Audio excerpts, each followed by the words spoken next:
Sa hindi po pag-abala, ating buksan ang ating mga kasulatan ng Bible. Proverbs chapter 6, verse 16 hanggang 19. Sabi sa Proverbs 6:16, "These 6 things does the Lord hate. Yeah, 7 are abomination unto him. A proud look, a lying tongue, and hands that shed innocent blood, an heart that deviseth wicked imaginations, feet that be swept in running to mischief, a false witness that speaketh lies, and he that soweth discord among brethren." Matthew chapter 15, verse 19, "For out of the heart proceed evil thoughts, murders, adulteries, fornications, thefts, false witness, blasphemy." So ang Diyos ang magpala muli ng kanyang mga salita, sabihin natin amen. Amen. You may be seated, mga kapatid. So magandang gabi sa inyong lahat sa pangalan ng ating Panginoon, at salamat sa kaniyang patuloy na biyaya at kabutihan sa bawat isa sa atin.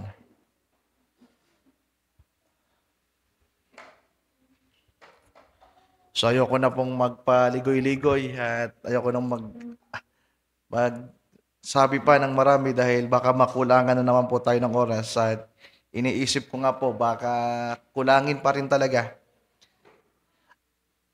So ang Panginoon po ang masunod, mangyari ang kanyang kalooban, kung ito man ay matatapos natin o makakalahati natin o 3/4, hindi ko po alam. Basta ako lang ay naghanda, nag-aral at nagsulat ng mga bagay na patungkol sa paksang ating tinatalakay.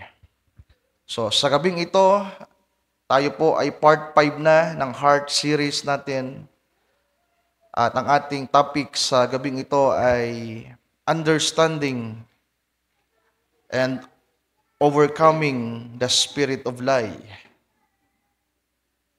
So ang lie po, ang lies, yan po ay noun, mga mahal kong kapatid. Personal, it is a noun na ipinapakita na isa itong karakter o katangian. May taglay itong buhay. Kaya nga spirit of lie. Espiritu ng kasinungalingan o pagsisinungaling. At sa gabing ito, idig natin ito sa tulong ng salita ng Panginoon, at mas maging malinaw nawa sa atin sa gabing ito ang espiritong ito na isa sa kinamumuhian ng Panginoon, mga mahal kong kapatid. Dalawa ito ang pagmamataas at ang pagsisinungaling. At sa Biblia nga, mamaya may mababasa tayo na ang pagpapalalo, ang pride at ang lies ay laging connected sa isa't isa. So sa Proverbs, makikita natin yung connection ng dalawang ito. Kaya nga sabi ko, halos lahat naman ng mga sumunod pa na natures or spirits ay nagmula lamang sa ugat, sa nangunguna, which is ang pagpapalalo. So binasa ulit natin yung Proverbs 6:16 hanggang 19, sapagkat andito yung keyword natin at part ito ng main original context in text natin nung tayo po ay magpasimula sa pagtatalakay ng paksang ito. So sa verse 17, sabi dito, a proud look. Yan yung pride. A lying tongue. So ang sumunod ay ang kasinungalingan, isang dila na sinungaling. At ito daw po ay kinamumuhian ng Panginoon. Does the Lord hate? So sa Matthew 15:19 naman, hindi natin nabasa ng letra por letra ang word na lies or lie or lying, kundi ang mababasa natin diyan ay false witness. At sa Gregong salita, yan ay pseudomatoria. Pseudomatoria. So yan po ay Grego na ang ibig sabihin sa mas mababaw na pagpapakahulugan sa Ingles ay untrue testimony. So yan ang ibig sabihin ng false witness. Untrue testimony. Hindi totoong pagpapahayag. Pagpapatotoo. So sa gabing ito, Lord willing, sa topic na ito, di ko alam kung matatapos natin ang 5 punto.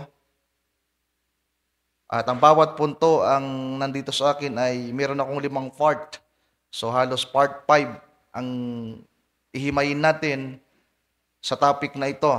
Ang una, understanding the nature and the character or characteristic of the spirit of lie. Number 2, the consequence or the consequences, mas marami, and dangers of the spirit of lie. Number 3, what is white lie?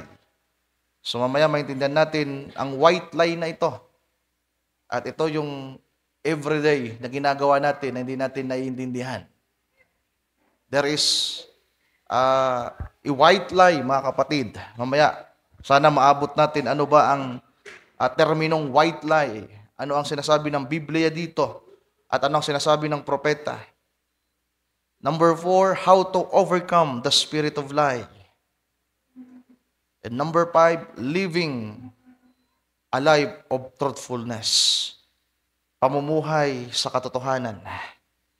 So sa una tayong part 1 natin, unang punto, understanding the nature and characteristic of the spirit of lie.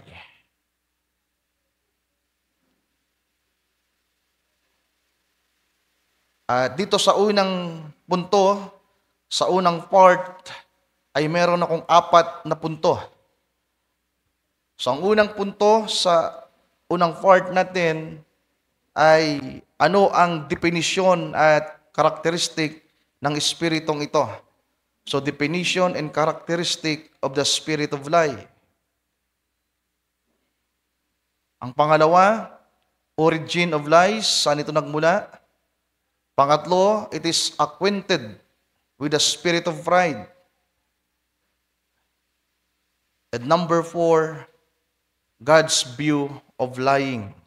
Ano ba ang nakikita at principle, pananaw ng Panginoong Diyos about sa God's view of lying, mga kapatid? So sa una, sana nasusundan nyo. Kaya gusto ko sanang gumamit ng whiteboard kasi kailangan ng whiteboard dito. Kaya lang, sabi ko, baka lalong humaba. So sana masundan nyo na lang. Kaya ako nagpabili ako kay Brother Billy nagpabili ako kay Brother Billy ng 5 sana. Yung pinapabili kong marker. Kaya lang, sabi ko, baka lalo akong maabala pag nagsulat. Ako lang nagsulat. Kayo na po ang bahala. So sa unang part 1, sa part 1 natin, sa unang punto,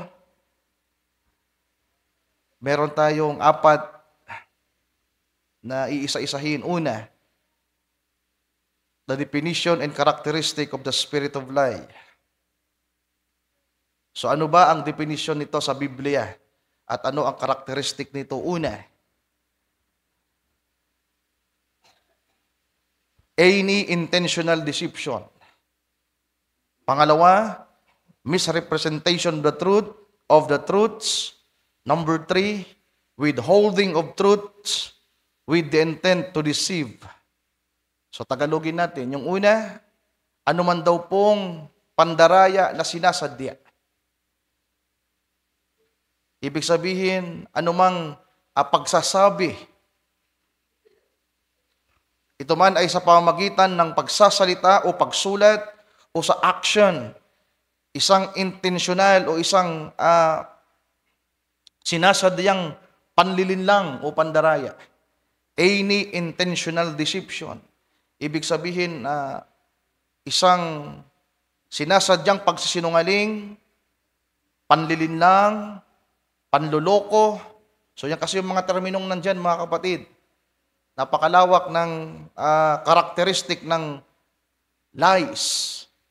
Pag sinabi pagsisinungaling o hindi pagsasabi ng totoo, so yung maraming mga tao ang manloloko, nandaraya. So ang pangalawa, mas malawak ito. At ito ay talagang talamak, lalong-lalo sa mga kasimbahanan. Misrepresentation of the truth. Ibig sabihin, isang totoong bagay, pero misrepresentation. At makikita natin ito sa mga kasimbahanan, mga mahal kong kapatid. At ang pangatlo, withholding of the truths with intent to deceive. Pag sinabing withholding of the truth, hindi mo sasabihin yung katotohanan. Na bagamat alam mo, pero hindi ka magsasalita.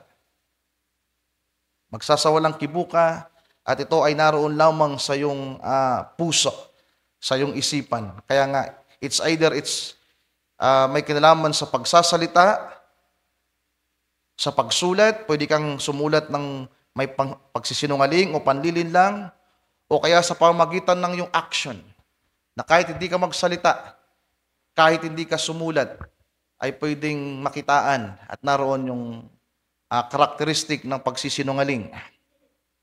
Halimbawa, tinanong ako, Brother Ryan, papanabwa ka ba bukas?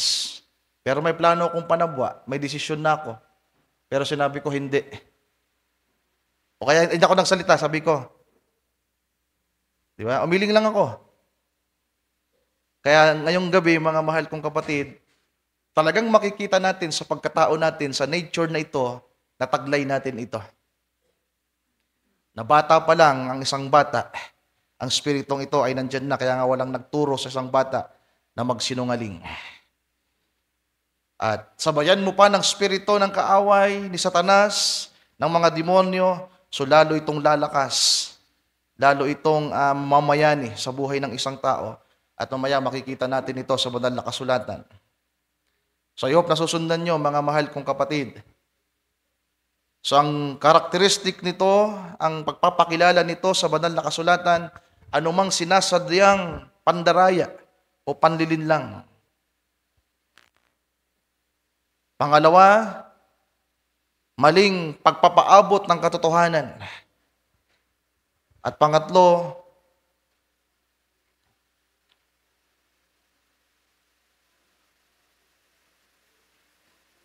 withholding of truths. Ano bang Tagalog ng withholding?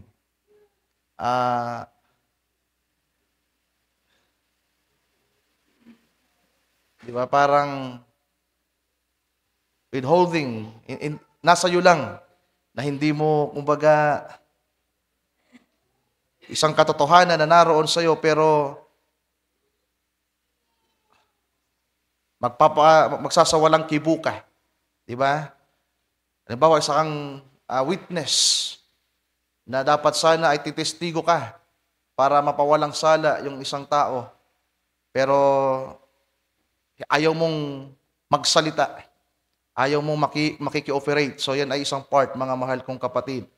So yan ay talamak sa ating panahon, lalo sa government at kahit man po sa mga simbahan. At kahit sa buhay natin, yung ilang mga bagay nandito ay makikita natin, mga kapatid. So sa Tagalog, para mas malinaw o para mas mababaw, pag sinabing karakteristik ng espiritu ng kasinungalingan o pagsisinungaling, hindi pagsasabi ng totoo. Di ba? Hindi pagsasabi ng totoo. Pagsisinungaling, pag sinabing pagsisinungaling, kasinungalingan, hindi pagsasabi ng totoo. Panloloko, pandaraya, o kaya naman ay nagsasabi ka ng katotohanan, pero misrepresentation, maling pamamaraan, o kaya naman ay itinatago mo, ikinukubli mo ang katotohanan. Takot kang ipahayag ang katotohanan. So saan ba nagsimula ang spiritong ito, mga mahal kong kapatid? Number 2, the origin of lies. Sa John chapter 8, verse 44, sabi ng ating Panginoon, "You are of your father the devil, and your will is to do your father's desires." John 8:44. He was a murderer from the beginning and does not stand in the truth, because there is no truth in him. When he lies, he speaks out of his own character, for he is a liar and the father of lies. So talagang konektado ito kay Satanas, mga mahal kong kapatid. So ang origin ng pagsisinungaling ay kay Satanas mismo.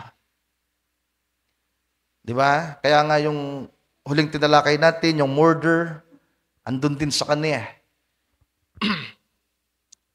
At ito ay konektado kay Satanas at hanggang sa dinaya niya ang tao, si Eva, pati na si Adan, at lahat ng mga tao sa ibabaw ng lupa ay nadaya. At lahat ng isinilang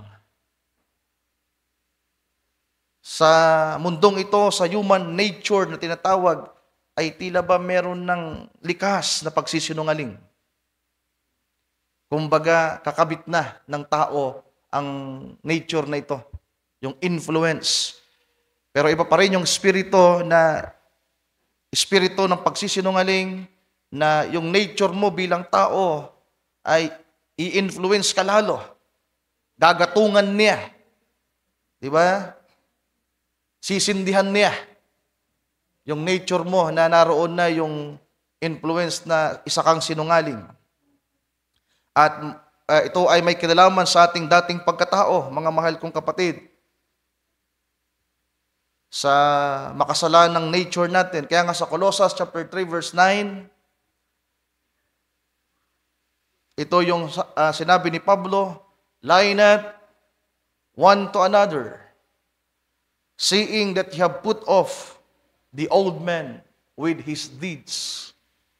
Sa Tagalog, huwag kayong mga gulaan sa isa't isa o mga magsinungaling sa isa't isa. Sa Ingles ay, "Do not lie. Lie not one to another. Yamang hinubad na ninyo ang datihang pagkatao, pati na ang kanyang mga gawa."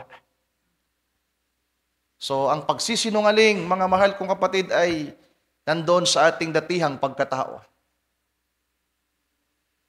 Nasa human nature natin. Kumbaga, yung spirit natin bilang tao ay meron ng influence. At yung isang tao na merong influence ng espiritong ito sa kanyang pagkatao, hindi niya magagawa na magsinungaling o mandaya ng mandaya kung walang higit na i-impluwensya sa kanya. Ang tao, likas na rin naman na may pagmamahal. May pagmamahal ang tao. Kaya kahit yung mga unbeliever, may pagmamahal sila. Pero kapag ang pag-ibig ni Kristo, ang Espiritu ng ating Panginoon, the Spirit of Love, ay maging kaisa natin, lalong titibay, lalong lalawak, lalong sasagana yung pag-ibig natin. Ganyan din po ang nature ng kasalanan ng mga spiritong ito. Nasa tao na yan. Kaya dapat maintindihan natin na mayroong sa tao, human nature at influence ng evil spirits. Mga kapatid, yung isang taong mayroong nature ng pagsisinungaling, may takot pa yan eh. Di ba?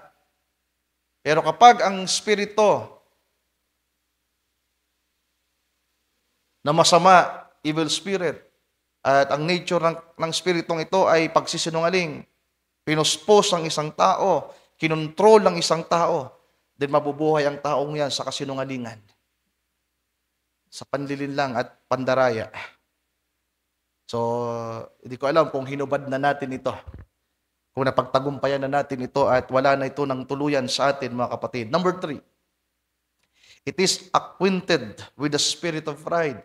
Ito ay kakabit. Ito ay kaisa, kasama ng spirito ng kapalaluan. Sa Psalms 31 verse 18, Psalms 31 verse 18 sabi dito, let the lying lips be put to silence, which speak grievous things, proudly contemptuously against the righteous. So makikita nyo, di ba? Yung kaisahan, yung unity ng spirit of lie at spirit of pride. Nagmamanifest sa isang tao ng sabay. Napansin nyo, mga mahal kong kapatid, nagmamanifest at the same time. Nagsisinungaling at yung kanyang pagsisinungaling ay kapalaluan. Habang nagpapalalo, ang pagpapalalo ay kasinungalingan at the same time. At ganun ang spirito. Pwede itong kumilos ng isahan sa isang panahon, mga mahal kong kapatid. Another verse, 59 verse 12, sabi dito, for the sin of their mouths, in the words of their lips, let them even be taken in their pride, and for cursing and lying they speak. Sa Tagalog nga, dahil sa kasalanan ng kanilang bibig at sa mga salita ng kanilang mga labi, makuha nawa sila sa kanilang kapalaluan at dahil sa sumpa at pagsisinungaling na kanilang sinalita. So connected yan, mga mahal kong kapatid. May mga nagsisinungaling na naroon ang inililigtas kasi nila, ang iniingatan nila ay yung kanilang sarili. Ayaw nilang ma-degrade yung kanilang pride, ayaw nilang mapahiya. Kaya yung isang tao magsisinungaling na lang para maingatan yung kanyang pagkatao. Imbis na buksan ang kanyang puso sa Panginoong Diyos at ihayag kung sino siya at ano siya at magpakumbaba, pipiliin niyang ingatan ang kanyang sarili sa paraan ng hindi pagsasabi ng totoo. Nakita niyo ba yung unity ng pride at ng kasinungalingan? Kaya mahirap ito, mga mahal kong kapatid. Paano kung makita natin yan ng isang the same time na gumagawa sa buhay natin? Diba? At the same time na gumagawa. Napakalakas ng mga spirito, 7 major evil spirits. Na isa-isa na natin yung mga nauna. At nakita natin sa ating sarili, yung murder.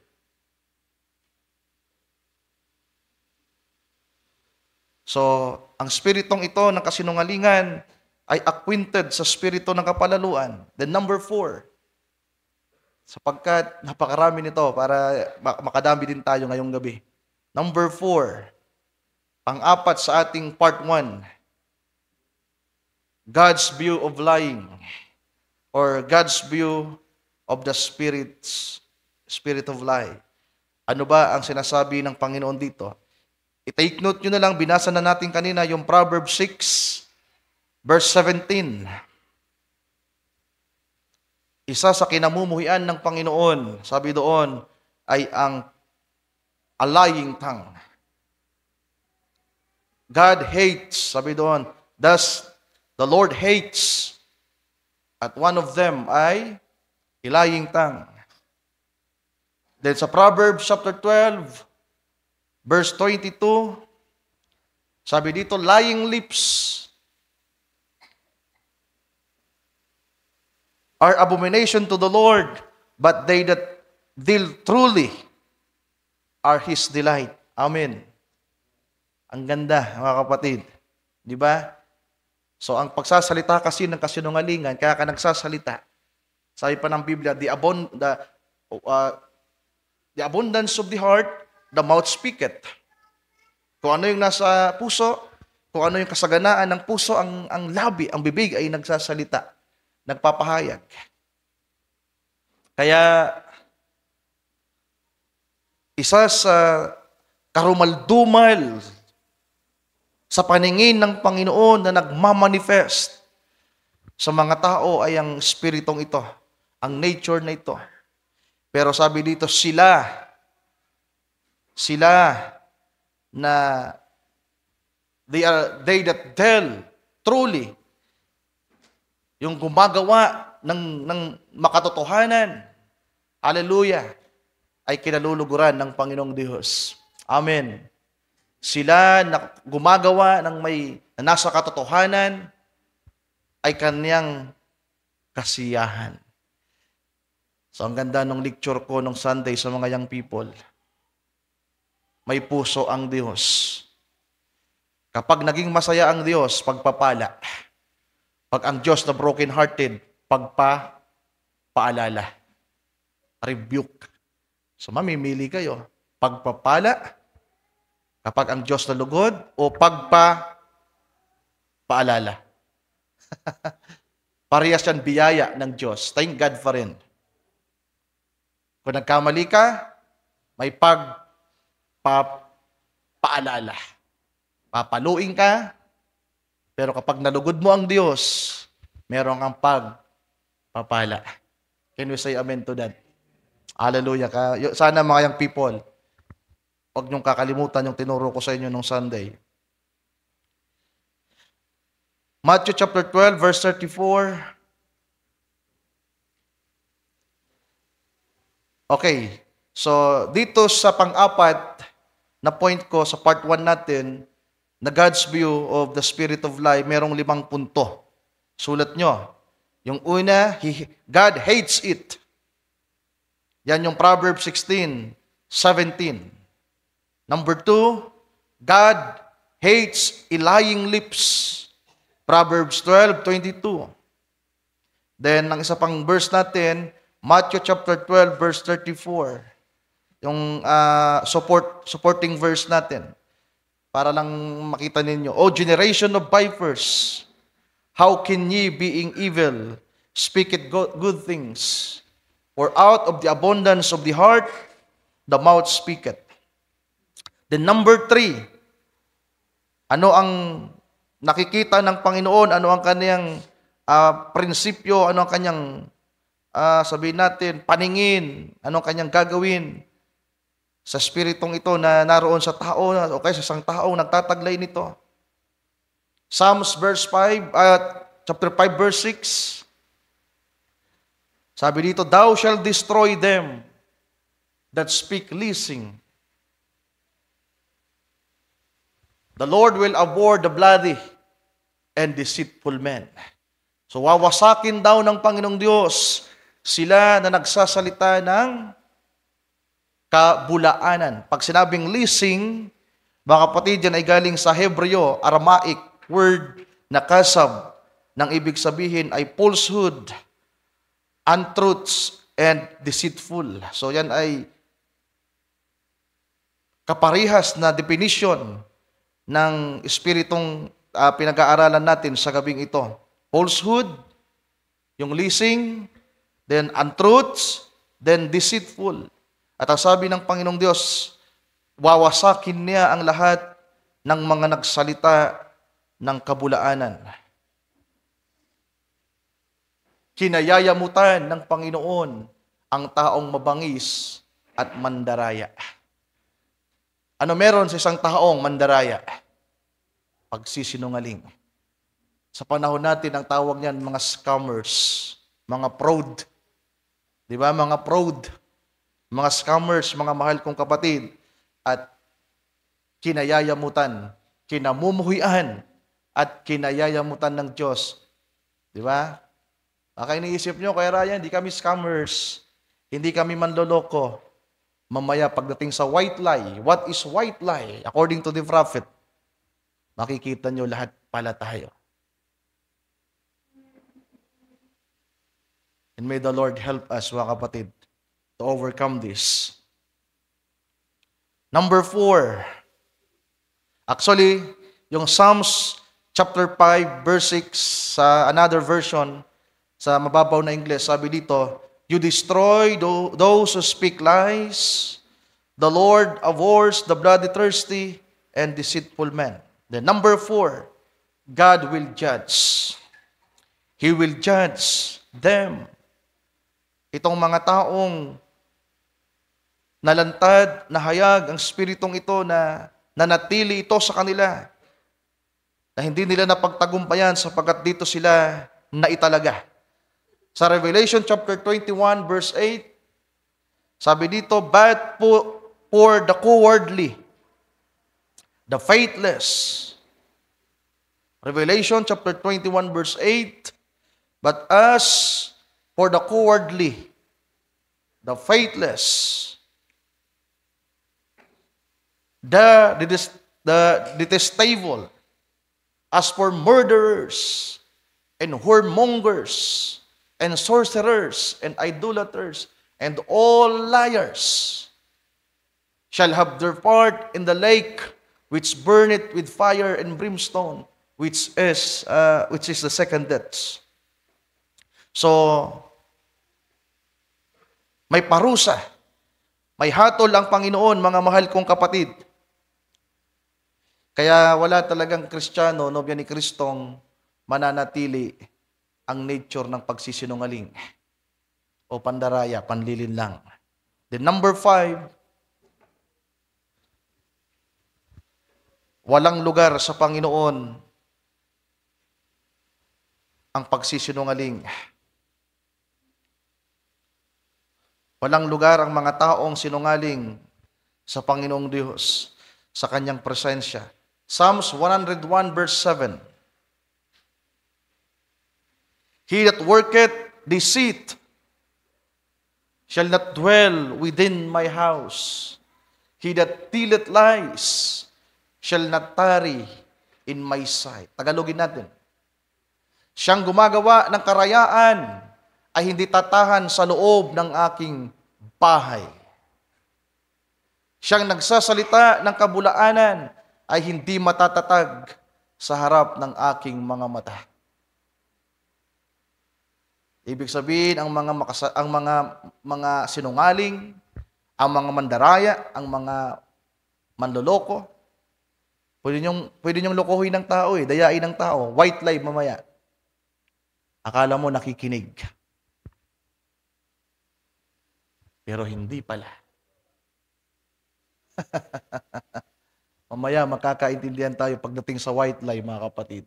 Ito yung mapanganib. Akala mo nakikinig. Akala mo nagsimba. Pero hindi pala sa paningin ng Diyos. Akala mo yung mag-asawa magkasundo sa bahay. Hindi pala. Akala mo rin nirespeto si Brother Ryan na paniwala niyo ko. Hindi pala. Akala ko mahal niyo ko kasi binati niyo ko. Hindi pala. That's part of the spirit of lie. Panlilin lang. Kaya mabigat ito, mga mahal kong kapatid. Akala ko yung mabigat lang yung pride. Pero habang inaaral ko ang mga bagay na ito, pero ang napapabot ko sa Panginoon, pasasalamat. Walang lugar sa bahay ng Panginoon ang mga sinungaling. Hindi sila matatatag. Ibig sabihin, hindi sila makakapanatili.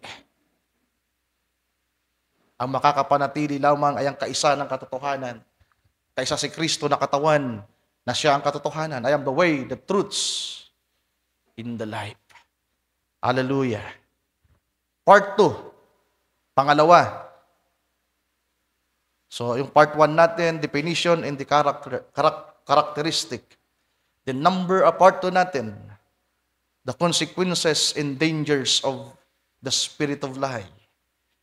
Ang kabayaran, ang bunga, ang resulta, at ang panganib sa spiritong ito na kung hindi lalabanan ng isang mananampalataya at hindi niya ito mapagtatagumpayan, ito ay napakapanganib like the spirit of pride. Number 1.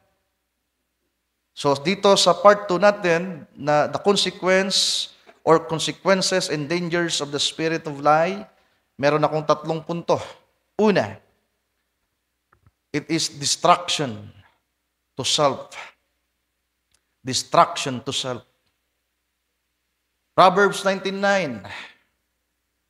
A false witness shall not be unpunished, and he that speaketh lies shall perish. Tagalogin natin.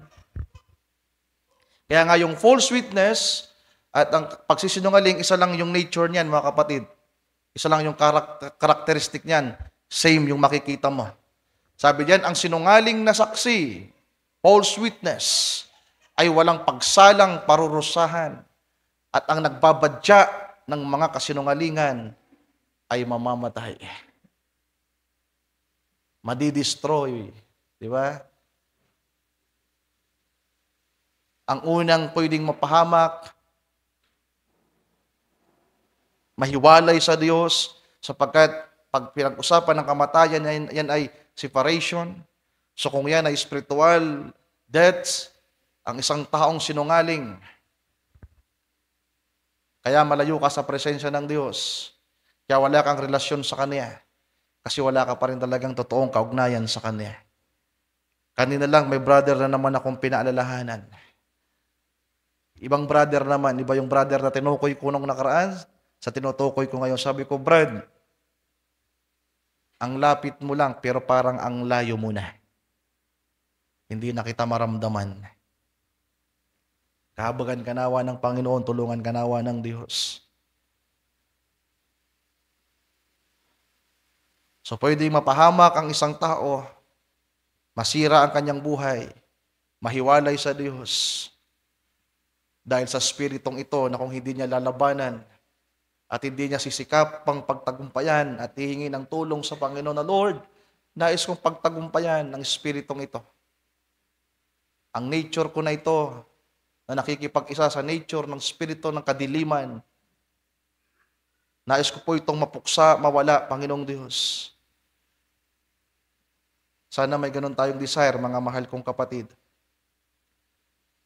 Sa Psalms 34 verse 12 hanggang verse 13, what man is he that desireth life, and loveth many days, that he may see good?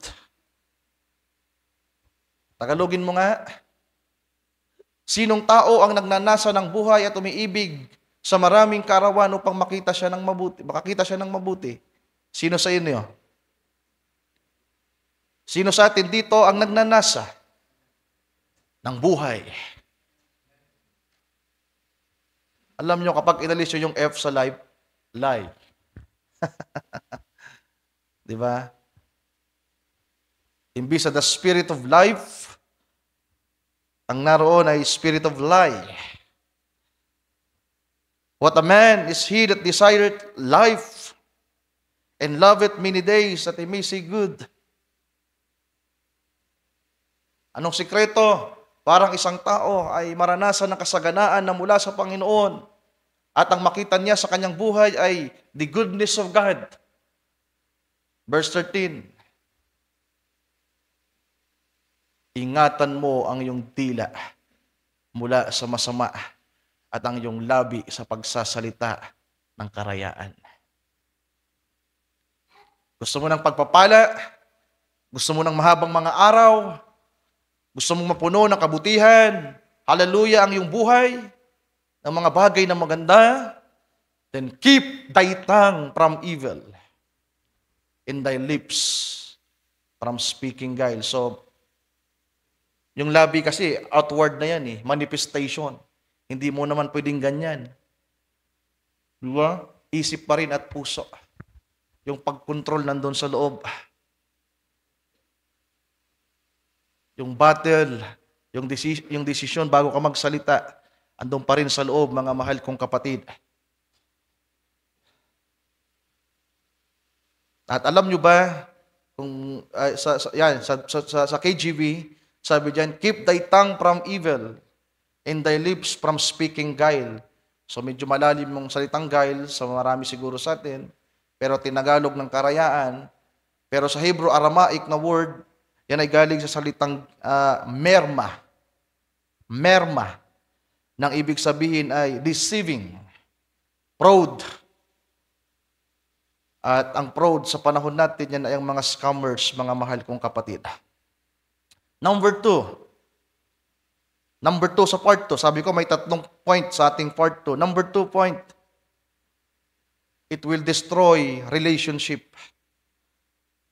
So, ang panganib, ang mga consequence, ang resulta, bunga na pwedeng maidulot ng spiritong ito ay pagkawasak, pagkasira ng mga relasyon. Sabi ko sa brother na kausap ko kanina, sabi ko, Brad, kasi ramdam ko na unti-unti nang nasisira yung relasyon niya sa mga kapatiran eh. Ako sarili ko mismo. At dahil napil ko na kailangan ko ng kausapin ng kapatid, kinausap ko, sabi ko, Brad, unahin mong ayusin ang relasyon mo sa Diyos. Ayusin mo ang relasyon mo sa Diyos. Dahil kapag naging maayos ang relasyon mo sa Diyos, magiging maayos din ang relasyon mo sa mga kapatiran.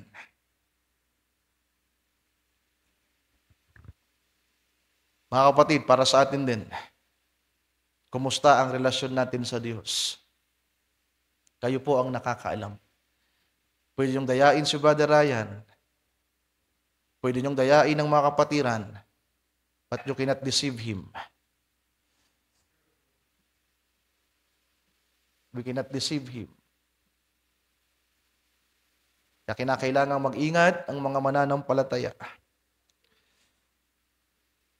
Unang-unang masisira dito, kapag nagpatuloy isang tao sa pakikipag-isa sa spiritong ito, sa kalayaan na ibinibigay niya sa kanyang sarili, na magsalita ng kasinungalingan, ng mga pandaraya, nasisira ang relasyon mo sa Diyos. At ang kasunod niyan, masisira ang relasyon mo sa mga tao, sa mga kapatiran. Proverbs 12:22. Basahin ulit natin. Binasa ko to kanina. Kunin ulit natin ang verse na ito. Lying lips are abomination to the Lord, but they that deal truly, diba? But they that deal truly are His delight. Kanina binanggit ni Brother Dante yung patungkol sa pag-ibig ng magkakapatiran. Diba? So, may kinalaman yan sa they that deal truly. Diba? Ibig sabihin, nakikipag-deal siya. Yung relasyon niya sa mga kapatiran ay makatotohanan. Hindi panlilin lang. Hindi pandaraya. Yung kanyang ngiti ay hindi, anong tawag yan? Yung ngiti niya ay hindi siya yung nauuso ngayon na mukhang ipinapakita. Yung kulay puting mukha na walang feelings, walang emosyon. Anong tawag doon, Brother Wilson? Ha? Poker face, di ba? Hindi poker face yung kanyang mukha. At sana yung emosyon na pinapakita natin, yung ngiti na pinapakita natin, ay totoo. Kinig kayo, mga kapatid. Mga tagapanguna na tumatayo sa pulpito, from MCs to the preachers, pwede nating dayain ang ating sarili. Pwede natin dayain ang Diyos. Pwede natin dayain ang mga taong nakikinig sa atin. At yan ay espiritu ng pandaraya. Espiritu pa rin yan ng kasinungalingan. Huwag tayo mag-pretend na mahal natin ang isang tao, na unawaan natin ang isang tao.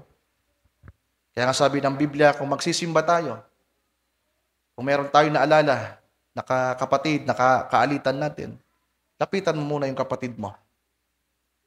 Ayusin mo muna yung relasyon mo sa kanya. Saka ka pumaroon sa templo, at saka ka maghandog sa Panginoon. Tatanggapin ng Panginoon yung handog mo. Huwag nating dayain yung sarili natin. Panlilin lang yan. At yan ay part ng spiritong ito, mga mahal kong kapatid. At sisirain yan yung relasyon ng mga magkakapatiran.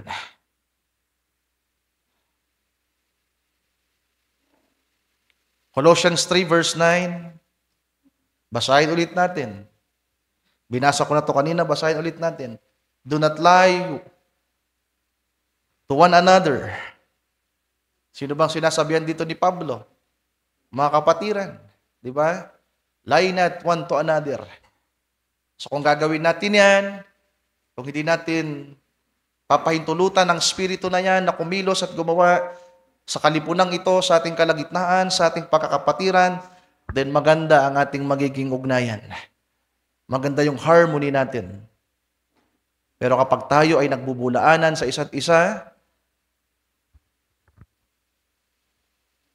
yung pala ay may mga laban sa isa't isa, tapos pag nandito sa church, nakikipagkamaya na parang wala lang. Pero sa kanya palang puso at isip, ang dami niyang tampo, hinanakit, galit, pag-iisip ng mga negatibo, mga kuro-kuro, mga haka-haka sa kanyang puso patungkol sa isang tao. Part yan ng spiritong ito, mga kapatid, na inuunawa natin ngayong gabi.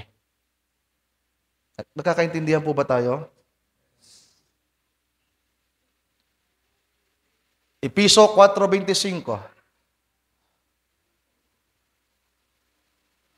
Wherefore, putting away lying, speak every man truth with his neighbor, for we are members one of another. Tagalogin nga natin. Kaya nga, pagkatakwil ng kasinungalingan, ay magsasalita ang bawat isa sa inyo ng katotohanan sa kanyang kapwa. Sana nga. Sana nga. Pag sinabi niyong, I love you, brothers. I love you, brother. Siguraduhin mong walang ngit-ngit, puot, galit, tampo. Kawalan ng pagpapatawad sa isang kapatid sapagkat bilanggo ka ng spiritong ito. Halimbawa, andyan kayo lahat, sabihin ko, I love you, mga kapatid. Pero meron akong hindi nasisitil sa puso ko na tampo sa isang kapatid. O haka-haka laban sa kanya na nabuo sa aking isipan. Kagaya ng brother na kinikwento ko, nababago na yung damdamin ko sa kanya. Unti-unting lumalayo. So bago pa mangyari, inaksyonan ko na. Okay lang sana sa akin eh. Bumigat yung nararamdaman ko na patungan dahil Sister Matit nagkwento sa akin kanina sa office habang ako ay nag-aaral. Pagpasok niya, may kinuwento siya. Same brother yung kanyang kinuwento. Nung ikwento niya yung brother, biglang yung burden, halong bumigat. Kasi apektado na yung asawa ko. And I know, maraming apektado ng mga kapatid dito. Sabi ko, kapatid, ayusin mong relasyon mo sa Diyos.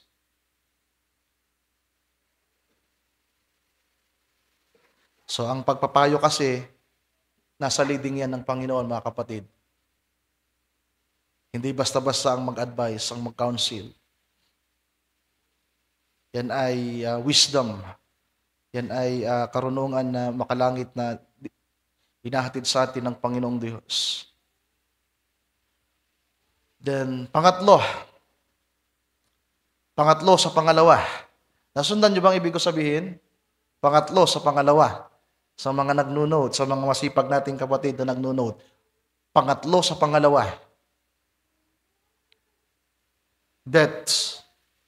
So, kamatayan mismo. At dito natin ipapasok ang isang kontrobersyal na mga talata sa Biblia na may kinalaman kay King Ahab at sa 400 prophets at marami tayo ditong ma-unveil, mga kapatid. Sa gabing ito, dito pa lang pwede tayong humaba at matapos. Kaya hindi talaga natin ito matatapos. Kung kilala nyo sa King Ahab, kilala nyo si Prophet Sidikaya, Prophet Makaya, yung 400 prophets ni Jezebel, then makakasunod ka sa kwento ng bahaging ito. So, ang resulta, it is either physical or spiritual na kamatayan na pwedeng maranasan ng isang tao na lulukuban at nahayag ang spiritong ito ng kasinungalingan. Sa Psalms 5 verse 6, basahin ulit natin. Related kasi sa bawat parte ng ating tinatalakay. Binasa natin ito kanina. Basahin ulit natin. So at least maulit-ulit nating nababasa. Psalms 5:6, Thou shalt destroy them that speak leasing. Ano nga yung leasing, mga kapatid?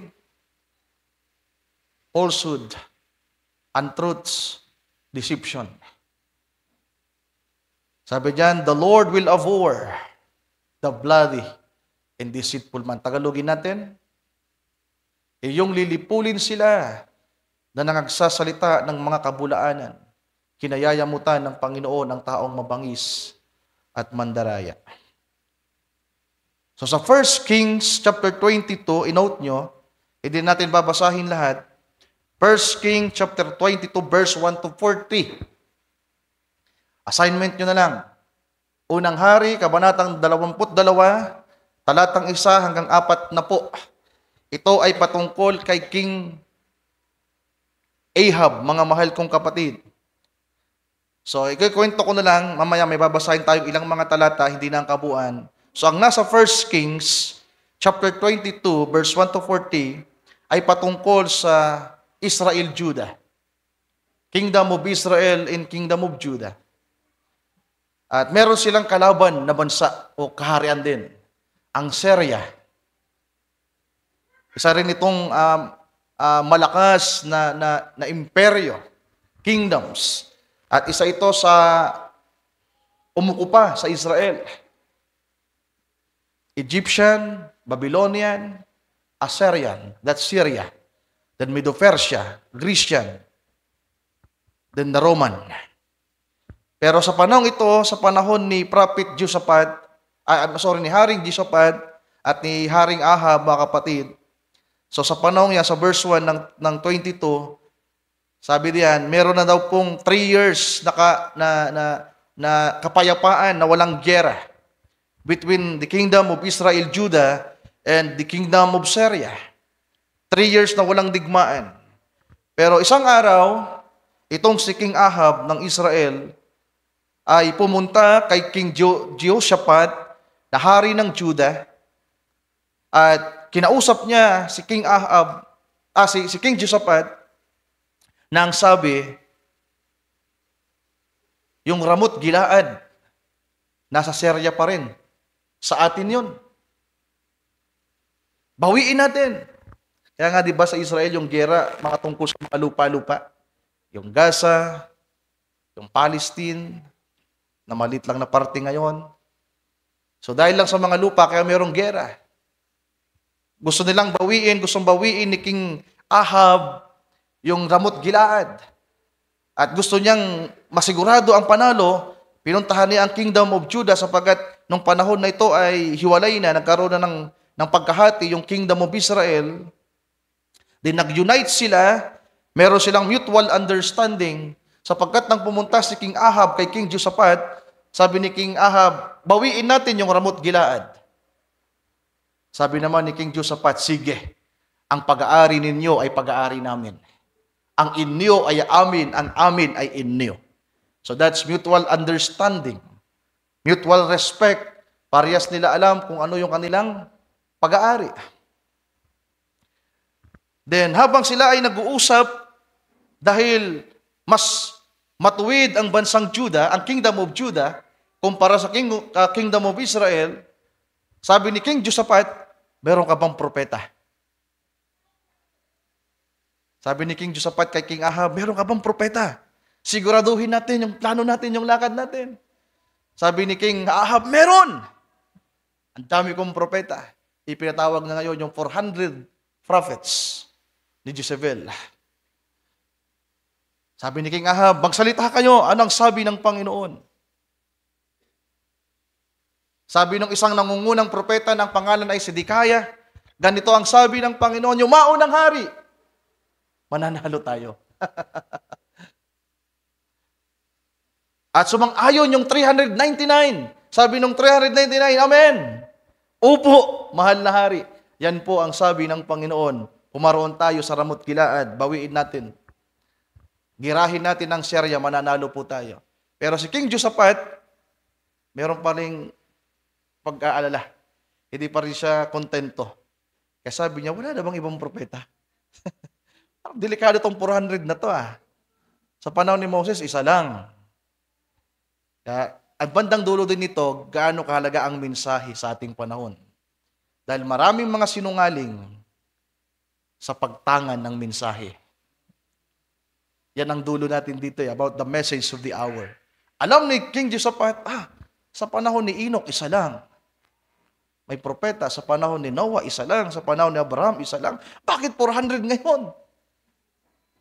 Sabi niya, wala na bang ibang propeta? Sabi nung haring si Ahab, meron po hari.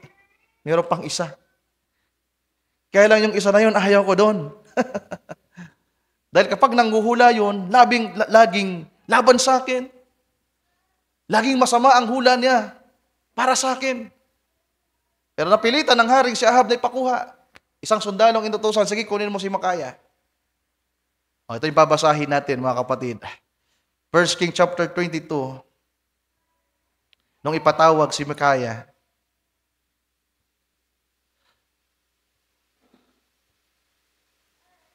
Verse 7, And Jehoshaphat said, Is there not here a prophet of the Lord besides, that we might inquire of him? And the king of Israel said unto Jehoshaphat, There is yet one man, Micaiah, the son of Imlah, by whom we may inquire of the Lord, but I hate him, for he does not prophesy good concerning me, but evil. And Jehoshaphat said, Let not the king say so. Then the king of Israel called an officer and said, Hasten, magmadali ka. Puntahan mo si Micaiah. Then verse 16.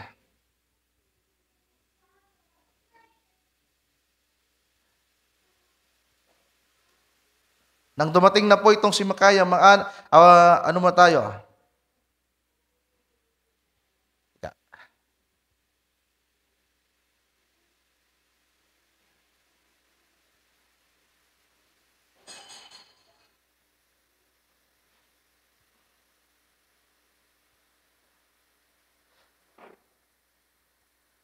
Ituloy natin.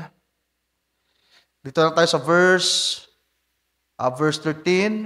Talo tayo sa verse 13. Muna, yung inutusan na sundalo. Sabi diyan, And the messenger that was gone to call Micaiah, speak unto him, saying, Behold now. Tingnan niyo, makinig kayo mabuti dito sa part na to, mga kapatid. Makinig kayo mabuti dito. Napakahalaga nito. Kahit ako na nag-aaral, ngayon ko lang din ito naintindihan at ngayon ko lang ito napansin. Ngayon lang nagkaroon ng mas maliwanag na pagtingin sa mga talatang nandito.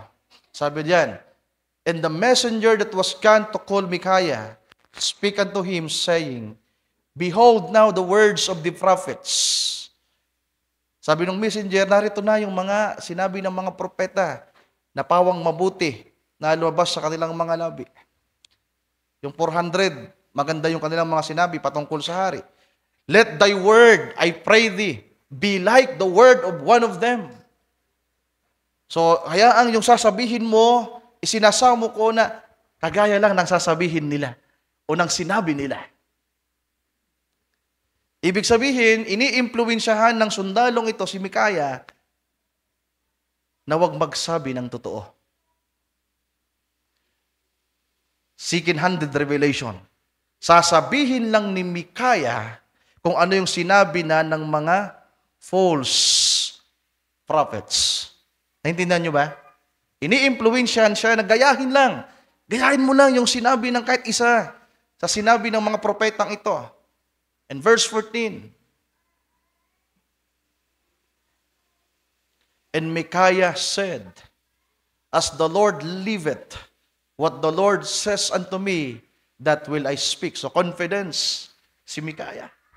Ang sagot niya doon sa sundalo, kung paano ang Panginoon ay nabubuhay, kung ano lamang ang sasabihin niya, yun lamang ang aking sasabihin. Very confident. Nakalimutan niyang sinungaling siya. Nakalimutan niyang hindi siya born again. Tingnan natin sa sumunod na talata, verse 15. So he came to the king, and the king said unto him, Micaiah, shall we go against Ramoth Gilead to battle? Or shall we forbear? Anong sagot ni Micaiah? Pagsisinungaling o katotohanan? Anong sagot niya? Pagsisinungaling o katotohanan? Ang sagot niya, And he answered him, Go and prosper, for the Lord shall deliver it into the hand of the king. That's Eli. Propeta. Nature ng pagsisinungaling, yung espiritong nandoon sa officer, espiritu ng masamang espiritu, parang hangin na kinukumbinsi ngayon itong si Micaiah the prophet, biglang nag-transfer ang espiritu. Na-impluwensyahan yung kanyang human nature, kaya walang nagawa habang nakaharap sa hari, ginaya ni Micaiah yung sinabi ng karamihan. Hari, yumaon ka. Pero dahil duda, tingnan niya, dahil duda ang hari, sabi niya, hindi ito nanghuhula ng mabuti sa akin. I hate this man. Galit ako dito sapagkat lahat ng hula nito sa akin, not until today, lahat masama. Pero bakit ngayon? Pumunta ka, pagpapalain ka, ibibigay ito sa'yo, o hari. Dahil sa pagsisinungaling niya, hindi naniwala yung hari. Diba? Hindi naniwala yung hari.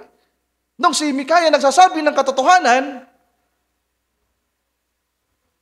naniniwala siya, kaya ayaw niya pakinggan kasi ganun yung mangyayari sa kanya. Mapapasama siya. Ngayon siya sabi sa kanyang mapapabuti siya, ayaw niyang maniwala. So makikita niyo ngayon yung nature ng spiritong ito, mga kapatid. Dahil duda itong si King Ahab, prinovoke niya ngayon si Micaiah. Next verse. And the king said unto him, How many times shall I adjure thee that thou tell me nothing but that which is true in the name of the Lord? Ibig sabihin, ilang beses nang paulit-ulit na nagsisinungaling din si Prophet Micaiah. Ilang beses ko namang sinabi sa iyo na kapag magpupropesiya ka, sabihin mo lang sa akin talaga yung totoo kahit hindi maganda. Naintindihan niyo ba? Kaya napilitan ngayon na magsabi ng totoo yung makasalanang sinungaling na propeta. Like Abraham, si Abraham nagsinungaling din. Pero ang tawag ng propeta sa pagsinungaling ni Abraham, white lie. Kaya maintindihan natin mamaya ano ang white lie na ito, mga kapatid. Number 3 natin yan kung aabutin. What is white lie? Verse 17. And he said, ito na yung totoo. And he said, I saw all Israel scattered upon the hills, as sheep that have not a shepherd. Prophecy na ito sa simbahan pa. Prophecy ito sa kamatayan ng ating Panginoong Jesucristo. Tingnan nyo kung gaano kalawak ito. Kinote ito ng propeta sa panahon natin at ito'y nauuli sa panahon natin. Ang spiritong ito, yung spiritong naroon sa 400 prophets ay nasa panahon natin. Yung spirit ni Ahab, nasa panahon, yung nandun kay Ahab, kay Jezebel, nasa panahon natin. Tagalogin nga natin. Sir Marian, sabi dito, at sinabi niya, aking nakita ang buong Israel na nangangalat sa mga bundok, na gaya ng mga tupa na walang pastor. At sinabi ng Panginoon, ang mga ito ay walang Panginoon. Umuwi ang bawat lalaki sa kanyang bahay na payapa. English natin ulit. I saw all Israel scattered upon the hills, as sheep that have not a shepherd. And the Lord said, these have no master. Let them return every man to his house in peace. So yung mga pulupulutong ng mga sundalo, umuwi na lang kayo. Dahil matatalo kayo sa giyera. Umuwi kayo at magpahinga at maging payapa kayo. Walang giyera.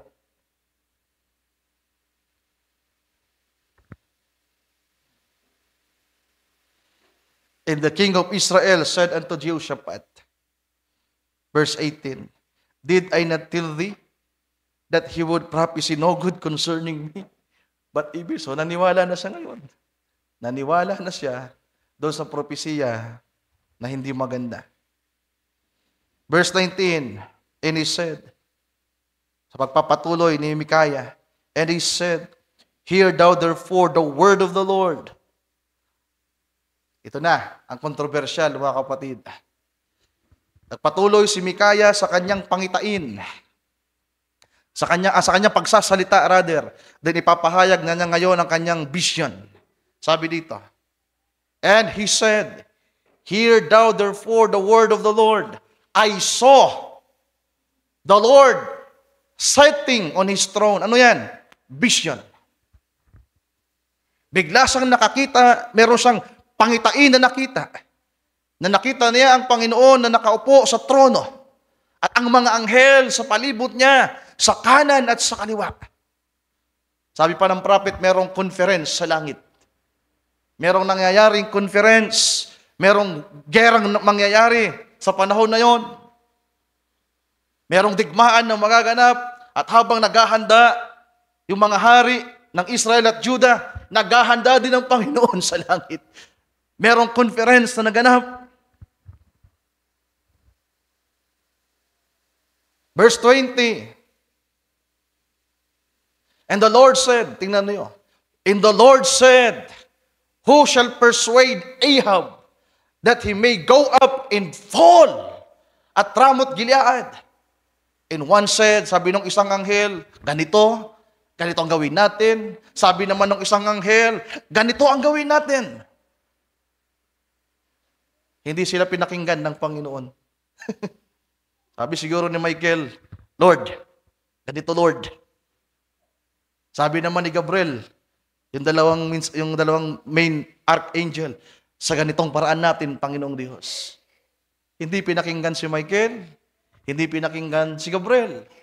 Sino ngayon ang pinakinggan ng Panginoon? Verse 21. And there came forth a spirit. Sino kaya ito? And there came forth a spirit and stood before the Lord and said, I will persuade him. Tagalogin nga natin. At lumabas ang isang spirito sa conference na yon, sa pangitain. At tumayo sa harap ng Panginoon at nagsabi, aking dadayain siya. Verse 22. And the Lord said unto him, Wherewith? And he said, I will go forth and I will be a lying spirit in the mouth of all his prophets. Malakas ito na spirito. 400 person, propeta pa, mga anointed, sasabi ng propeta, William Branham, ang 400s na ito, like si Dikaya, ay mga anointed. Mga aral. Hindi sila pwedeng madaya. Alam nila ang Biblia. Pero gaano kalakas ang deception na dala ng spiritong ito na galing sa taas, sa parte sa taas. Bigla lang lumitaw habang nagko-conference sa langit. Sabi niya, ako ang magiging espiritu ng kasinungalingan na lulukob sa lahat ng mga propetang ito. And he said, sabi ng Panginoon, sabi diyan, and he said, thou shalt persuade him and prevail also. Go forth in do so. Sabi nung isa, in that manner, Lord. Siguro mabuti yung suggestion ni Michael. Sabi nung isang, si Gabriel, hayaan mo, Panginoon, na bumaba ako at maging sugo mo. Ako po ang magsasabi. Sabi naman ni Michael, Lord, hayaan mong ako ang manguna. Parang sa book of Daniel, nung kalaban na yung Persia. Ako ang tatayo, Panginoon, para sa Judah at Israel. At ipapatalo ko ang laban. Naintindihan niyo ba, mga mahal kong kapatid? Sabi naman ni Gabriel bilang mensahero, nagdadala ng balita, Panginoon, ako na lang ang bababa. Kakausapin ko si Ahab.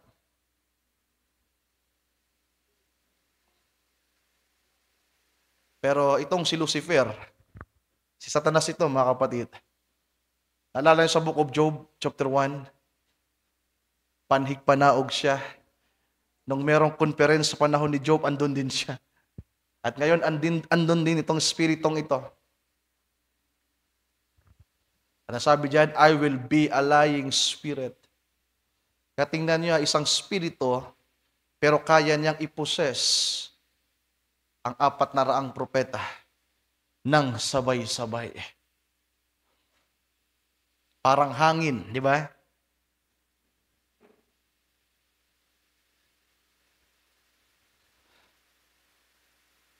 So, controversial itong part na yan. Kasi di nila alam kung sino yung spirito na yan. Pero sinagot yan ng propeta kung sino mga mahal kong kapatid. Yan ay galing sa kalaliman. So, sino bang inihulog sa kalaliman na may access pa rin sa Diyos? Di ba? Lucifer. Ang kanyang ginagawa ay under pa rin ng plano ng Diyos. Then anong nangyari?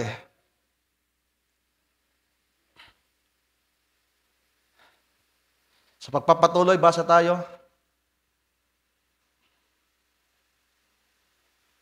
Pinayagan ng Panginoon si Satanas na dayain si Ahab sa pamamagitan ng 400 bulaang mga propeta sa pangunguna ni Sidikaya. Sabi sa verse 23, tingnan niyo. Now therefore, behold the Lord, kasama pa rin to sa vision ni Micaiah. Now therefore, behold the Lord has put a lying spirit in the mouths of all these thy prophets, and the Lord has spoken evil concerning thee. So nang payagan ngayon ng Panginoon si Satanas na dayain, narito, nagmanifest ang spiritong ito ng kasinungalingan sa 400 mga propeta.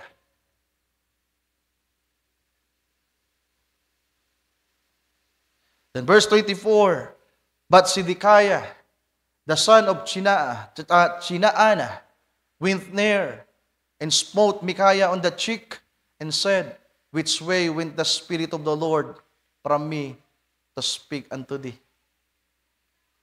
Sabi pa ng propeta, 2 spiritong magkasabay na gumagawa. The Spirit of God at ang spirito ng kaaway. They are close. Kaya ngayon, it's either the Spirit of God ang naririnig ninyo, ang nag-i-influence sa inyo, na nagbibigay ng understanding sa inyo, o kaya yung kabaliktaran. Pag ang nasa isip nyo, sige, umuwi ka na. Ang tagal naman ng pangangaral. Sige na, wala ka namang maintindihan. Pagod na pagod ka eh. Dapat kasi di ka na tumalo, wala ka naman naiintindihan eh. Eh di sana, sarap na ng tulog mo. Ang sarap ng lamon mo. Napanood mo sana si Cardo. Si Tanggol na pala. Madayang spirito, no? Di makatotohanan. Tapos na pala si Cardo. Di ba? Yeah! Sabi ng propeta, anumang kaisipan na laban sa salita ng Diyos, sa kalooban ng Diyos, spirito yan ng kaaway, mga mahal kong kapatid. At wag daw nating papayagan ng spirito na dumapo at gumawa ng nest at mangitlog.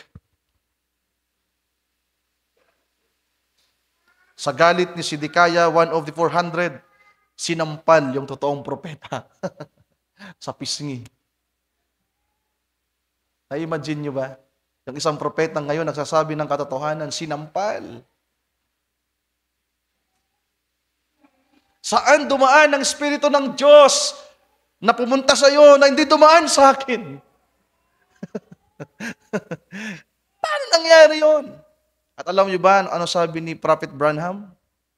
Puspos ng Espiritu itong si Sidikaya. Pero hindi Espiritu ng Diyos. Sa kanya ngayon, unang dumaan ang Espiritu na nagpahintulot, nang humingi ng pahintulot sa Diyos na dadayain si Ahab. Kasi sino yung nagsalita? Nauna, si Prophet Sidikaya. At yung 399, sabi nung 399, upo, hari. Ganun nga po. At napaniwala si King Ahab ni Sidikaya at ng 399. At hindi pinakinggan yung totoong propeta. Anong nangyari? Lumusob sila. Gumawa pa ng matinding strategy si King Ahab. Sabi niya, kinausap niya ang Haring Jehoshaphat. Haring Jehoshaphat, ganitong plano ko. Hindi ako magdadamit ng hari. Alam niyo ba yung kwento? Ikaw magdamit ka ng hari. Pero ako, magbabalat kayo ako. Pero hindi alam ng Haring Ahab, meron ding conference na nangyayari sa Syria. Ang conference sa Syria, sabi ng hari ng Syria, tinawag niya kanyang, kung ako nagkakamali, 32 captains. Tingnan nga natin. Basta marami siyang kapitan. Ipinatawag, sinabihan niya kanyang mga kapitan, yung mga general. Sa gerang ito, lahat ng mga maliliit at malalaki, hindi nyo muna titirahin. Ang uunahin nyo, yung hari ng Israel. Siya yung unang target. Di ba? Strategy ng Syria, unahin yung hari ng Israel. 32 captains. Fight neither with small nor great, save only with the king of Israel. Yun ang kanilang strategy. Iniisip nila na pag natalo na at napatay nilang hari ng Israel, wala na. Pero maganda rin yung strategy ni King Ahab. Magdadamit siyang kagaya lamang ng ordinaryong sundalo at magiging ordinaryo lamang siya at hindi siya bilang isang hari na nangunguna. At sumugod ngayon, naggera na mga mahal kong kapatid, pumunta na ang mga Israeli saka ang mga taga-Juda. Sinugod nila ngayon ang karwahe na naroon ng hari. Siguro may strategy sila, di ba? Kung nanonood kayo ng mga gera. Nanonood ako ng mga gera eh. May mga strategy yan, paano, nasaan yung hari. Nakita agad yung karwahe, naismatan agad nila yung hari. At nung papatayin na nila yung hari, sumigaw si Jehoshaphat. At napagtanto ng mga kapitan, hindi to yung hari, si Ahab. Ngayon, sabi nila, bigla nilang iniwan si Haring Jehoshaphat at hinahanap na nila ngayon yung haring si Ahab na nagbalad kayo. Pero merong isang sundalong hindi nakikinig. Yan ang sabi ng Biblia. Yung isang sundalo ng hawak ay hanapin nga natin yan. May sariling desisyon sa buhay. Tingnan niyo mga kapatid. Sabi dito, 34. In a certain man. Parapana. Hindi kasama doon sa 32 captains sa miniting na unahin yung hari, walang titirahing maliit o malaki. Hindi nakapagpigil ang isang ordinaryong sundalo ng Syria. Kinuha ang kanyang pana. Sabi diyan, and a certain man draw a bow, a venture, and smote the king of Israel between the Jews. Pero ano yan mga kapatid? Patsamba. Sabi diyan, the king of Israel between the joints of the harness, wherefore he said unto the driver of his chariot. Tingnan nga natin.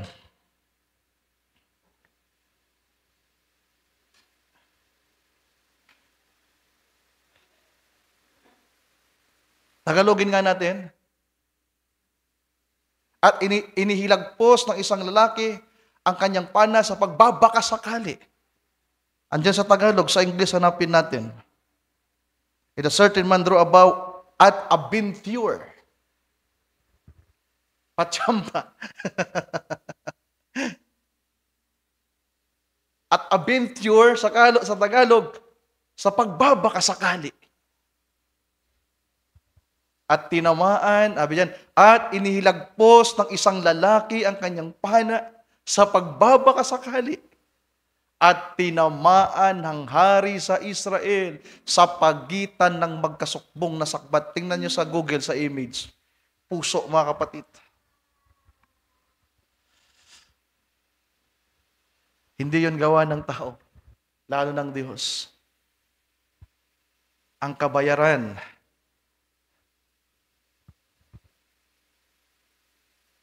ng spirito ng pandaraya. Di ba? Siya ang nag-suffer ng matindi. Sabi diyan, at tinamaan ang hari sa Israel sa pagitan ng pagkakasumpong ng sakbat. Kaya't kanyang sinabi sa nagpapatakbo ng kanyang karo, ipihit mo ang iyong kamay at ihiwalay mo ko sa hukbo sapagkat ako'y nasugatan ng malubha. At pagdating sa dulong bahagi, mga kapatid, sabi dito, sa verse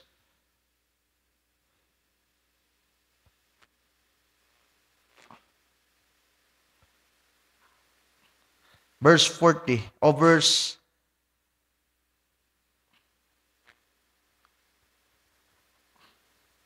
37. So the king died and was brought to Samaria, and they buried the king in Samaria. So, tatapusin natin to dito. So, di ko matatapos ang part nito, mga mahal kong kapatid. Ano nga yung, bakit natin dinaanan yan, yung bahaging yan? Nasa pangalawa tayo ng ating 5 na part, at nasa pangatlo tayong punto ng pangalawa, na ang consequence and the danger of the spirito ng kasinungalingan ay kamatayan.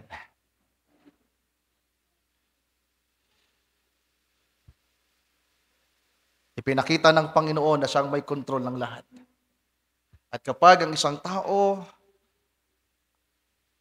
ay mas nahayag ang spiritong ito, mas pinaniwalaan at nasa kanya ang spiritong ito, kamatayan. So ito ang pinapakita ay kamatayang pisikal, pero nabanggit ko na kanina, mga mahal kong kapatid, na ang isang pwedeng maging consequence kapag hindi ito napagtagumpayan ng isang tao at ito ay nasa tao, siya ay mahihiwalay sa Diyos. Kamatayang spiritual, sapagkat ang kamatayan, ang kahulugan niyan, ang katumbas niyan ay paghihiwalay. So hanggang dito na lang muna, sapagkat 6 minutes na lang bago mag 8:00. Babasa sana ako ng quote, pero siguro payagan niyo akong bumasa bago tayo tuluyang magtapos. Basahin ko na lang yung quote na related dito. Unang quote, Brother Ochot, meron nahanda ni Sir Mary Ann. A lying spirit came up from beneath. 1962, sa paksang Perseverance. Yung pinakaunang quote natin, binigay ko na yan.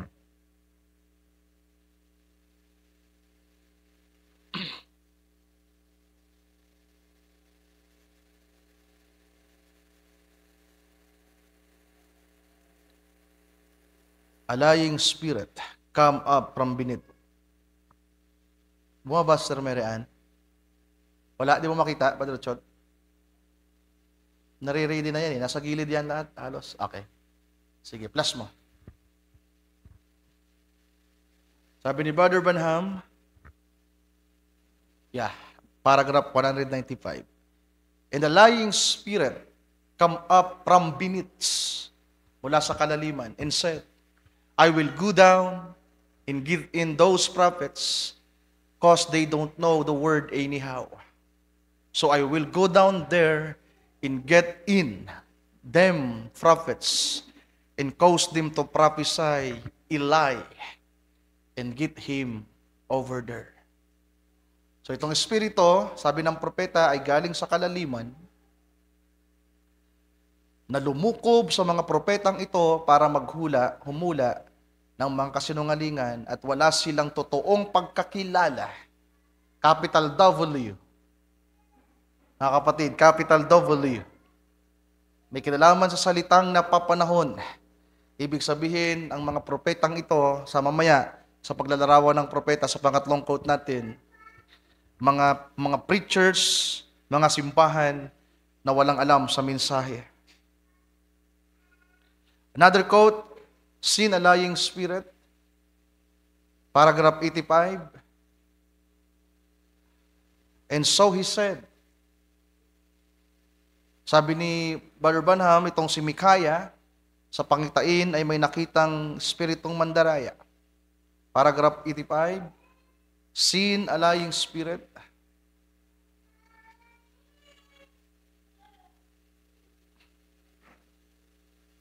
Anong ginagawa ni Sir Marian?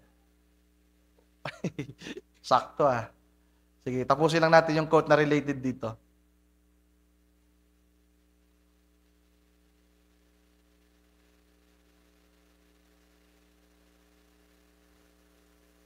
Sabi dyan, and so he said, referring to Prophet Micaiah, and so he said, he seen a lying spirit go up from beneath, come up before him, said, I will go down and get in his prophets, Ahab's prophets, and cause them to prophesy Eli. Now God knew.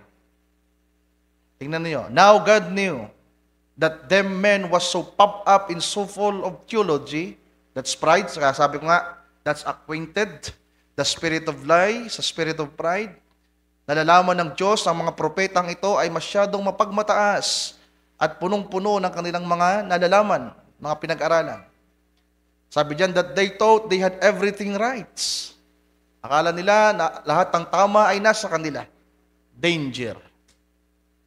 Pag inisip mo na ikaw lamang ang totoo, ikaw lamang ang tama, at mali ang iba, that's danger. They had never noticed the word or the hour. Andiyan pa ba kayo? Tingnan nyo ang pandarayang ito, mga kapatid. Hindi lang ito yung white lie. Tingnan nyo maraming mga tao sa simbahan, sa mga ministro at mga leader nila at to the members, kapag hindi naintindihan ang mensahe sa huling araw,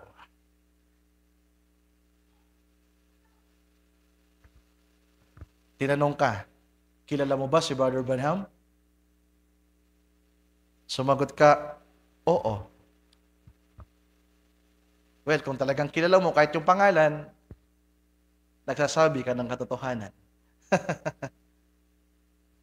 Naiintindihan mo ba ang sinasabi ng propeta?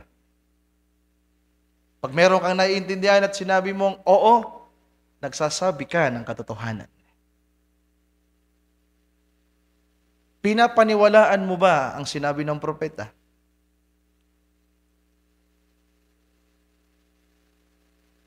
Pag meron kang pinapaniwalaan at sinabi mong, oo, nagsasabi ka ng katotohanan. Pinapaniwalaan mo ba ang lahat? Dito tayo magiging maingat, mga kapatid. Dahil di natin napapansin yung mga maliliit na bagay na iipon ng naiipon. Sabi ko nga, ang kaaway ay tuso. Gumagawa siya sa mga maliliit na bagay. Akala natin, okay lang. Pero espiritu pa lang nandyan na mapanganib. Na kung hindi natin yan makikilala, hindi tayo magkakaroon ng kaalaman, ng pagkaunawa, papahintulutan natin ang spiritong ito na gumagawa sa buhay natin. Na kaya pala, tila ba, ang mga pagpapala ng Panginoon, ang kalayaan sa paglilingkod, ay hindi natin lubos na maranasan, sapagkat ito ngang mga spiritong ito mula sa kapalaluan, ay nandyan na gumagawa na wala tayong ginagawang aksyon para labanan ito. Ang dami na nating kalaban. Ang tanong ko, nilalabanan nyo na ba? Nilalabanan na yung unang in-unveil natin na spirito, yung pride? Sumagot kayo ng oo o hindi. Pag sumagot kayo ng oo at hindi, na para bang yung pangangaral, pagtuturo, how to overcome the spirit of pride. Have faith in God. Submit to the Word. Well, kung hindi natin nagagawa pa yan, mga mahal kong kapatid, patuloy tayong hinihimok na lumaban at makipagbaka ng mabuting pakikipagbaka. So tuloy natin sa bahaging ito. Sabi diyan, they had never noticed the word for the hour. So God said, you will succeed. Go on down. And when Micaiah said that made them prophesying under an evil spirit. Sabi diyan, itong mga propetang ito ay nagpupropesiya under an evil spirit. They have jerked the plug out of the telephone or turned off the radio or done anything they heard that coming against them. Got up and walk out. But look what happened. Now Micaiah had to check his vision with the written word. Therefore, he nods. So, napansin niyo si Micaiah, yung unang sinabi niya, hindi totoo. Pero ang Panginoon magpakita sa kanya ng pangitain, sabi ni Brother Branham, bago nagsalita itong si Micaiah, sigurado siya. Sapagkat meron siyang mensahe, meron siyang salita ng Diyos. At dapat ganun din tayo, mga mahal kong kapatid. Amen. Hindi tayo madadaya, hindi tayo malilinlang, hindi nalalakas pa ang impluwensya ng spiritong ito. Hindi ka makikipag-isa sa spiritong ito sapagkat nagtataglay ka ngayon ng salita ng Diyos. Kung andyan man yan, meron kang salita ng Diyos, number 1 na kailangan natin para magtagumpay tayo. So how to overcome the spirit of lie, mga kapatid? Number 1. Mamaya, next Wednesday na. Ang kailangan natin ay ang salita ng katotohanan. Sabi ko, kailangan lang natin itong i-counter. Ano ba ang kabaliktaran ng kasinungalingan? Katotohanan. So para pagtagumpayan ito, ang kailangan natin ay ang salita at ang mensahe sa ating panahon. Can we say amen to that, mga mahal kong kapatid? Ang daming propeta sa labas, ang daming mga taong nandiyan, they are possessed by the evil spirits, by the lying spirit, at ang mga taong nandoon sa kanila ay, all of them are also possessed. Pero ang mga anak ng Diyos ay hindi tuluyang madadaya sapagkat merong salita at mensahe na tinanganan. Amen. Hallelujah. So yan pang sinasabi ng propeta. Last quote, para matapos tayo. You are anointed with a lying spirit. So ibang klase ito ng anointing. Pangatlong quote, Sir Mary Ann, paragraph 119, sa paksa ng propetang The Anointed One sa 10 time, 1965. You are anointed with lying spirit. Yeah. Sabi diyan, 119, notice, tingnan niya, ang rini-refer dito ni Brother Branham ay si Prophet Zedekiah, one of the 400. He was sincere, a good man, no doubt. Then otherwise Micaiah said to him, not right out to his face, but in other words, sabi ni Micaiah, kung talagang kukunin yung mensahe doon sa sinabi niya kay Zedekiah, you are anointed with a lying spirit. Ano yung sabi ni Zedekiah kay Micaiah nang sinampal siya, mga kapatid? Saan dumaan ang Espiritu ng Diyos na hindi dumaan sa akin? That's pride. Pagkatapos sampalin, biglang sinampal si Prophet Micaiah, saan dumaan ang Espiritu ng Diyos na hindi mo na dumaan sa akin? Ngayon, sino pala ang lumulukob sa taong ito? Kung merong Jesus, merong Judas. Di ba? Kung merong Moses, merong Paraon. Laging may ka-counter, mga kapatid. At sa panahon na yan, ang nandyan ay si Zedekiah laban kay Propeta Micaiah at kasama ni Zedekiah yung 399. Sabi riyan, you are anointed with a lying spirit. Then i-connect sa panahon natin. Wouldn't that be something to tell a bishop? But he done it. Sa pagpapatuloy, 120. And so this bishop woke up and said, you will never have fellowship no more. So itong mga hindi na nakikipag-fellowship dahil sa mga paniniwala, sa denomination, pag nasiran ng mensahe, wala na, sasaraduhan ka na.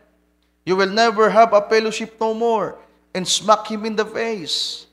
Said, you know that I am a vindicated man. My church made me the head of it, this thing. The popular vote of God's people made me this. My organization made me this.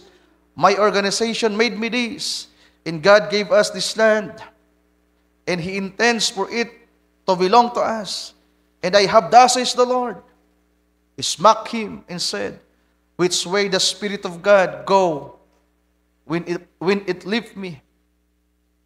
Micaiah said, you will find out one of these days when California is beneath the sea out yonder, and or Los Angeles, you will see which way it went when you're sitting in the inner prison.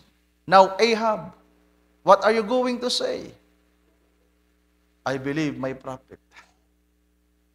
Sabi nung hari, mas naniniwala ko sa propeta ko.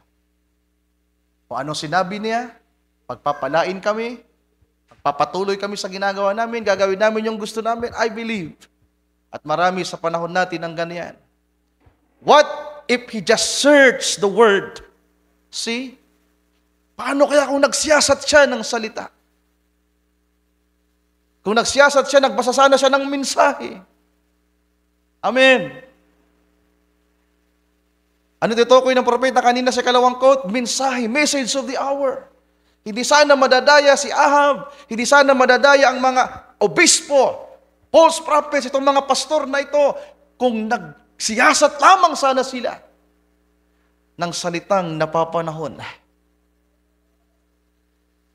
See, he didn't want to see himself coarse. Hear me. He didn't want to see himself coarse. No manda sa pagpapatuloy pa about sa denomination, mga mahal kong kapatid. At ni-repair, sabi ni Brother Branham, and so, today, sa panahon natin. At pag pinag-usapan na yung white lie, ang kasunod dito, white lie na number 3. Ito, makikita natin yung sarili natin, nandito tayo. Ang white lie kasi, mga kapatid, kunting introduction lang, ang white lie, ginagawa mo ng tila ba mabuti ang intensyon mo, ayaw mo masaktan yung asawa mo, ayaw mo masaktan yung tao, anak mo, pero spirito pala yan. Brother Wilson, galit ka ba sa akin? Hindi po, Kuya Ryan. Thank you. May tampo ka ba sa akin, Brother Wilson? may mga kapatid na ganun pag nag-mini-meeting, kina-counseling, Brad, okay lang ba sa yung sinabi ng asawa mo, tanggap mo na ba? Dahil pastor, sabihin, opo pastor. Pagdating sa bahay, ngurub-ngurub na. Yeah. At maintindihan natin anong white lie, mga mahal kong kapatid, in all aspect. In practical way, in natural way, in spiritual way, lalo sa mensahe na meron tayo, makikita natin ano ang kondisyon ng mga tao, ano ang kalagay ng mga tao pag pinag-usapan ng spiritong ito na mandaraya, na sinungaling. And may the Lord help us. Then next Wednesday, Lord willing, maabutan natin yung dulo, how to overcome this spirit, mga kapatid. So, meron akong 5 na inihanda, paano natin ito mapagtatagumpayan. Ating palakpakan ng ating Panginoon. Tayong lahat ay magsitayo sa gabing ito. So, hindi tayo nagmamadali sapagkat ito ay Bible study. Pero kapag tinalakay na natin yung adultery, mga kapatid, kailangan talaga natin ng whiteboard. Kung hindi man whiteboard, sikapin ko gumawa ko ng PowerPoint kasi mas masilan yung tatalakay natin. Pag natapos natin itong spiritong ito, mas critical yung susunod, yung adultery. Mas mahaba din ito, alam ko. That way, kung inaaral, dadaanin kasi natin yung adultery, fornication, uncleanliness, napakarami na characters. O sabihin natin, same nature na nakakabit sa espiritong pakikiapid. Ang Tagalog ng adultery, pakikiapid. Yeah. At may kinalaman dyan yung maraming bagay sa buhay din ng mga tao, ng mga kapatiran, lalo sa mga adult na, sa mga matured, at kahit nga sa mga kabinataan dalaga natin, mas mainam na ito ay madaanan para maintindihan natin gaano kalala rin ang espiritong ito na isa sa sumisira din sa pamilya at nagbabagsak sa mga tao. And may the Lord help us, mga kapatid. Salamat na lang sa biyaya ng ating Panginoon. Tayo manalangin, kunin yung inyong mga ulo. Isang maikling pasasalamat sa Panginoon. Hallelujah. Dakilang Diyos, Lord, maraming salamat muli sa gabing ito. Salamat sa ilang mga sandali, Panginoon, na nag-aral kami ng iyong mga salita. Dalangin ko po, Panginoon, na ikaw ang patuloy na mangusap sa puso ng aking mga kapatid at patuloy na magpaunawa, Panginoong Diyos. Tulungan lamang kami, Panginoon, naway magkaroon ng kaunawaan at kapahayagan ng bawat isa sa amin. Kayo na po ang bahala, Panginoong Diyos.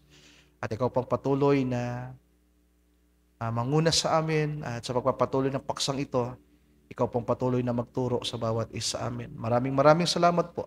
At sa aming paghihiwa-hiwalay, ikaw pang patuloy na mag-ingat, Panginoong Diyos, sa bawat isa. At patuloy na gumabay, at patuloy din pong kumatagpo sa pangangailangan ng bawat isa. Dalangin namin ang lahat ng ito at sa mo. Kalaki po ang patuloy na pagbabalik sa iyo ng pasalamat at papuri. Hallelujah sa iyong pangalan.